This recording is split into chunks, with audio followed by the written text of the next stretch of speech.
Happy Wednesday, everyone. Good morning. Welcome to episode 5 of Cage Report. As always, I'm Mike Knockenhauer. That's Colton Alder. We've got a lot to talk about. Districts finishing up for cross country. They have state this week. Tennis just finishing up their season. And football coming down the home stretch, trying to make the final push to the state tournament. Let's get into it. Let's start off with cross country. Second place finish of districts. A lot of guys qualifying for the state meet this week. Anything of note of note there from your perspective there, Colton? Yeah, a lot of the guys ran really well at districts. It was in Lincoln, so we hadn't really been used to that course, but everyone did pretty well on it. All of the guys who did run for us, our top 7 guys, all finished with times under 18 minutes, getting themselves qualified for state and putting us in some solid position for state.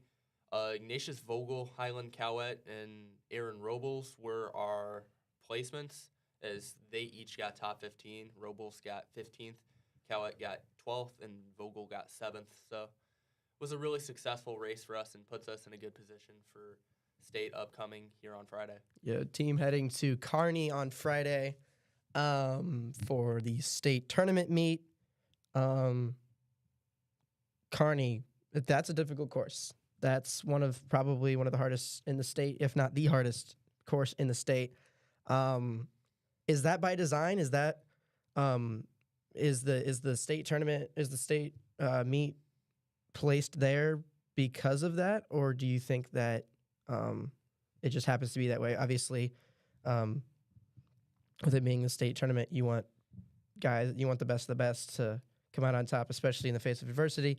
But yeah, Kearney, it's a tough course. Yeah, I'd assume it's probably the choice for state because of it being so difficult.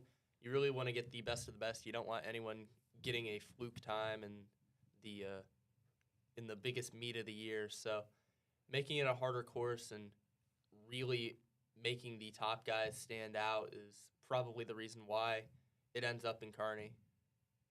Yeah, the main teams, top of the state, obviously Fremont, who have been dominant all year long. Juan Gonzalez, top runner in the state. West Side, Millard West, Lincoln East, who are the only team who actually got first in the Junior J's district. Anything stand out to you in terms of other teams and what kind of competition the Junior J's are going up against? So Prep and Millard North or at least Prep's been in competition with Millard North all year. Towards the start of the year, we were kind of behind them. Throughout this year, we've kind of caught up, and during some of our meets, our goal was to catch up to them, and we did so at districts. Ended up getting 72 points to Millard North, 75, which in cross country a lower score is better, but ended up getting second just over them. Papio South is also a really good contender. They've beat us at a couple of meets, namely at Metros, so they're a very competitive team as well. And we've got a lot of challenges upcoming at state, but I'm confident that this team can do really well. Absolutely. I mean, there have been guys all year long that have shown that they can compete at a high level, especially losing every single guy from last year's state championship team. I've been impressed with how many of the younger guys have stepped up. But that'll all get put to the test here on Friday. Everything that the entire team's worked for towards all year, it's going to come down to how they run on Friday. Yeah, and a lot of these younger guys are getting a lot of experience at Kearney, which is going to be beneficial considering this is where the state meet's going to be held their entire time. Through high school, I mean, we have Leverett Stricklet, who is a freshman on the team, a bunch of guys who are sophomores like Aaron Robles, Benny Ewell, John Becker. Even some of the elder statesmen of this team, in a sense, are still have 1 year of high school left. Guys like Finn Soley, Highland Cowett, Sam Clatterbuck, Mark Hoffman. A lot of these guys are going to get a lot more opportunities to run at state, and the fact that we're going to retain a lot of our guys from this year sets us up really well for the years to come. Absolutely. So good luck to the cross country team here on Friday as they head west to Kearney to trying to run for a back-to-back state title. So we'll see how everything shakes up. Speaking of state championships, state tournaments, we're going to talk about a lot of that this week since it's end of fall season coming down the home stretch. Tennis finishing second place again, runners up in the state to Lincoln East. A lot of impressive performances from these younger guys and some performances that we kind of expected in a positive way. Is there anything that surprised you personally about how this state tournament kind of shook up and how this season ended out for the Junior Jays? What was kind of surprising to me was seeing every aspect of this team do well. There's obviously a standout group of guys in each group, but it's overall a really well-rounded team. They've got a lot of depth in terms of a lot of their second teams for singles and doubles doing really well in their respective tournaments as well. It's not just the top guys that are doing really well for this team, and I think that speaks to how good of a job that this coaching staff has done with this team, just getting buy-in and success from every single group, not just the guys who are the cream of the crop, I guess. Absolutely. Alex Liu, third in one singles. Blake Gawkin got second in two singles. Rowan Lunning, Ben Clausen, runners-up in one doubles. And Luke and Matt McGill, third in second doubles. Of all the guys I just named that placed at state, one of them is a senior. We've got plenty of guys coming back. This is, like you said, a lot of depth on this team. Yeah, and a lot like cross country, this is a very young team. They're going to have a lot more opportunities at state, with presumably a lot of Lincoln East team having turnover. This team's going to be one of the favorites, if not the favorite, to end up claiming the state title next year, and it's going to be exciting for this team to get another shot at some redemption after finishing second 2 years in a row. Yeah, runners up for the second straight year for the tennis team. Congrats to the entire tennis program and their success throughout the year. And obviously, best of luck towards next year as well. We'll move on to football now. Played a game against a team that some people might have heard of in Westside on Thursday. Wasn't necessarily the most pretty. You and I were on the call for that one. It wasn't pretty in any way. Honestly, I thought the team played pretty well in the first quarter. They came out, moved the ball decently well, and their defense looked pretty sharp, but eventually just overwhelmed. 34 second quarter points from the Warriors, and it just got out of hand pretty quickly. I think in terms of what they could control, the team played really well. Their offensive line definitely had a much better performance than they did the previous week versus Fremont. There were a lot of open lanes for Jacob Ruby and Tony Caniglio throughout that game.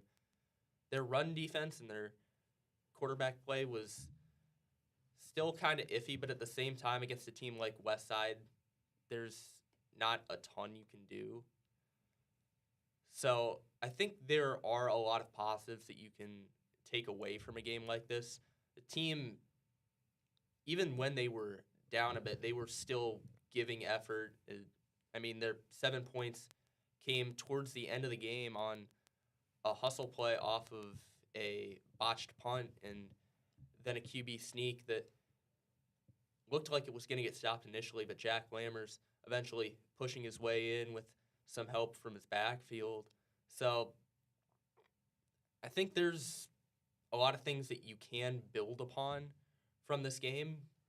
You just can't let a loss like this damage your confidence too much. Absolutely, especially coming up with a game as important as Norfolk this week. Lose and that 28-year state tournament streak is everything but over. Everything but over. But with a win, you really set yourself up with a chance to continue that streak. It's a lot more complicated than people say. The word around the school a lot I've heard is just winning in, which mathematically it's not. It's a lot more complicated than that, but there's just so many variables that have to fall into place for either outcome to happen. But first and foremost, have to get a win on the road in Norfolk. Otherwise, none of those variables even matter.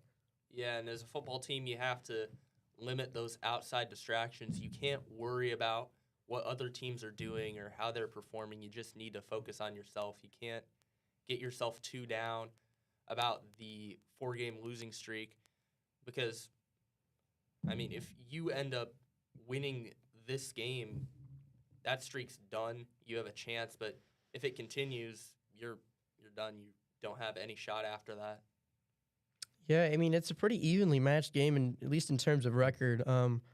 Panthers coming in 4-4 on the year.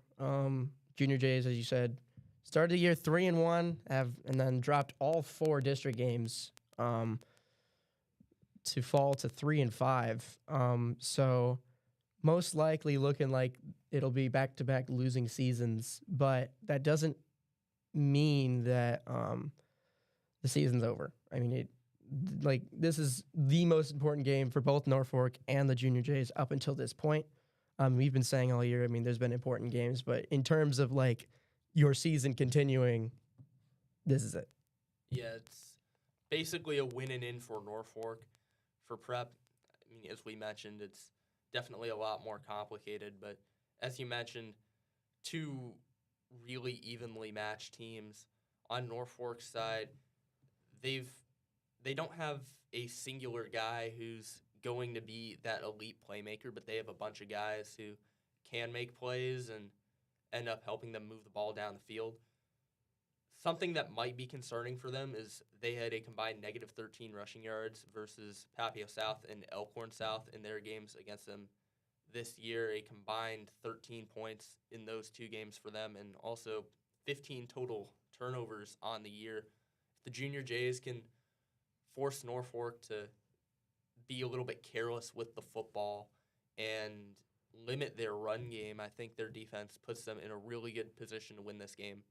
Absolutely. I mean, up until this point, it's been both of these teams for the chunk of the season have been kind of on the bubble of state in terms of like wild card points, but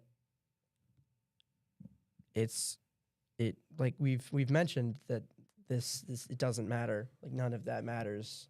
Like this is the week that you have to come out and perform. Yeah, and you can't, as I mentioned, you can't worry about what's happened in the past. Just focus on the right now and worry about the rest of it after the game's done. Absolutely. I mean, for both of these teams, if they were to make state, they're going to be low seeded, most likely 15 or 16, which would put them in the bracket of either the bottom of the bracket of either Millard South or West Side. So, if whoever ends up coming out on top, if they were to make state, it's not going to get much easier. Yeah, it's definitely a difficult matchup, but maybe you can build upon some momentum of getting a big win in a game that you had to win and carry that into a matchup. And maybe with some good coaching or perfect play from your teams, you can pull off something that no one's expecting and end up adding a real shock to this state playoff matchup. I remember my freshman year watching Omaha North knock off Millard South, who was the 1 seed and undefeated. That was a shock that I don't think anyone was expecting. Maybe one of these teams could pull off something similar if they just get that win and in, but first you have to actually get there to pull off anything. Absolutely. Big week for both tennis, who just finished up state, cross country, state coming up, and then Junior J football trying to keep their state hopes alive down in Norfolk. That should about do it for us. Anything you want to add before we sign things off? I can't. Nothing. That's. Yeah. I think we hit all of our points. Big week ahead. Yeah. Should be interesting to see how everything shakes out. We thank you so much for listening here this morning. As always, I'm Mike Knockenhauer. That's Colton Alder. We do have a link for the Norfolk broadcast in the bio of this video. It is pay-per-view, so do keep that in mind. But other than that, that will do it from us. We thank you so much for tuning in to episode 5 of Cage Report, and we hope to see you next week. Thank you, and have a great rest of your week.